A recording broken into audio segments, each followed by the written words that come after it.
Today, with you, we will talk about a point of power that looks like just a narrow strip of water on the map, but in reality has collapsed empires, ignited wars, and controls the pulse of the global economy. Together, we will uncover how this route, only 193 kilometers long, has managed to influence billions of dollars, global markets, and even the prices in our daily lives. Because this is not just a simple canal, it is a hidden map that shows where power is concentrated. Look at the world map. Do you see that narrow strip of water connecting the Mediterranean Sea to the Red Sea? Its length is 193 kilometers, its width in some places less than 300 meters. But don't let these numbers deceive you, because this canal is not just a water-filled bridge. It is the artery of the world, the hidden control center of the global economy, the oldest and most vivid stage of power struggles. More than 50 ships pass through it every day, $12 billion worth of cargo is transported annually, and a trade system whose pulse beats every second. All of this leads to one question. Does whoever controls this narrow strip also control the world? The answer is closer to yes than you think. When the Suez Canal opened in 1869, the Western press called it the triumph of civilization. The plans drawn by French engineers, the blood and sweat shed by Egyptian workers, the work financed by European capital, all together changed the worldview. The London-Bombay route was shortened by 10,000 kilometers. Europe's trade with Asia strengthened rapidly. Ports revived. Companies expanded. But it did not take long for it to become clear that deep political calculations lay behind this triumph of civilization. In 1956, Egyptian President Gamal Abdel Nasser nationalized the canal. What happened? Britain, France, and Israel launched a joint military operation. 3 countries went to war over a canal. This went down in history as the Suez Crisis, but its essence is quite simple. Empires collapsed over a waterway, political maps were redrawn, the center of global power shifted. The United States forced Britain to withdraw, not because it was defending justice, but because it wanted to decide for itself who would control that strip. This is not a detail. This is the system confessing itself. The canal has never been just a canal. In every era, it has spoken the language of power, and in every century, a different empire has tried to test its claim over it. Today, approximately 15% of global trade passes through the Suez Canal. Around 8 to 10% of oil exports use this route. In container shipping, the figure is even higher. According to some estimates, 1/3 of the Asia-Europe container flow depends directly on this canal. These numbers may look cold, but behind them lie very hot realities. In March 2021, the container ship Ever Given blocked the canal. Just 6 days. In 6 days, the damage to global trade was estimated at $9.6 billion per day. One ship, 6 days, nearly $60 billion. Electronics disappeared from European supermarket shelves. Cargo piled up in Asian ports. Numbers trembled on the Tokyo Stock Exchange. Insurers couldn't sleep at night. Governments held emergency meetings. All of this began with one ship running aground. This is not a topographical weakness. It is a structural weakness. The system itself is built this way.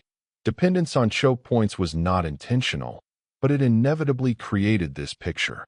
Today, the Suez Canal belongs to the Egyptian state. The Suez Canal Authority manages this route every day of the year, every hour of the day.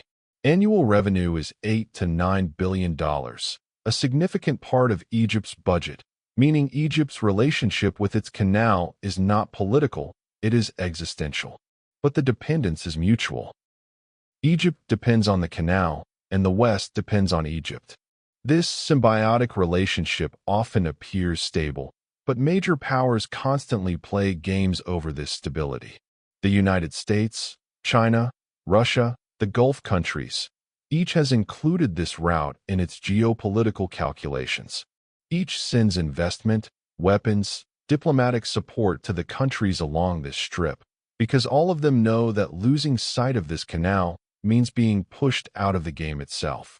Within the framework of its Belt and Road Initiative, China invests billions of dollars in Egypt, builds port infrastructure, signs energy agreements. Russia strengthens its military presence in the Red Sea and takes positions in regional conflicts. The United States, meanwhile, maintains its alliance structure in the region, sails its warships through those waters, and sustains its diplomatic pressure. Remember what happened when Houthi rockets were directed toward the Red Sea in 2024? A large portion of international trade companies changed their routes, sailing around the Cape of Good Hope, adding 14 extra days and $2 to $3 million in additional cost per ship. This was not a direct strike with a weapon. It was merely a threat, merely a signal. Yet the entire global trade system trembled. Companies altered their plans. Insurance premiums rose. Markets reacted. This should tell you something. Those who understand the system's weaknesses best have already turned those weaknesses into weapons, calculated them, chosen their timing, and planned their outcomes. Now you must stop and ask yourself, how does this concern us? Ordinary people, ordinary investors, ordinary business owners. It concerns us in every way. Every ship passing through the Suez Canal is a link in a chain, and that chain appears in food markets, fuel prices, electronic shortages, delays in construction materials. You do not see this chain, but you experience its consequences every day. Part of what we call inflation is geopolitical pressure. Part of what we call delivery delays is choke point risk. Part of what we call price volatility is the cost of route changes. Not seeing this means drifting blindly inside events, being surprised by every crisis, looking at someone else at every shake and asking, why did this happen? There are 3 layers to being alert here. The first layer is understanding how the world system works, how the geography of energy is shaped, where power is built, at which point. Knowing this is already an advantage, because most people do not see this structure. They have not been taught to look at it. School did not teach them this, and the media does not present it in this way. The second layer is risk reading. In every business decision, every investment choice, every supply chain design, there is a geopolitical risk factor. Whoever includes this factor in their calculations is prepared for surprises. Whoever ignores it starts over with every crisis, deceiving themselves each time by saying, this shouldn't have happened. The third layer is positioning. Crises always create winners. Who benefited most from the ever-given crisis? The logistics companies that had calculated alternative routes in advance, those who adjusted insurance terms in time, those who kept strategic reserves in warehouses. When political tension begins in a region, who profits first? Those who read the system ahead of time, who see the structure, who understand the movement before others and take position. The Suez Canal is a 193-kilometer strip of water.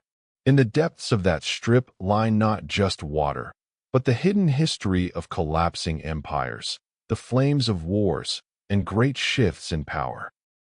History has shown this repeatedly. The powers that control this route claim to be the main actors of world politics, and the economies that depend on this route either see and manage that dependence or fail to see it and suffer.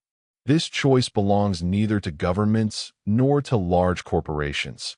This choice belongs to everyone, because the global system is now so interconnected that a wave in the waters of the Red Sea reaches the price tag in your city.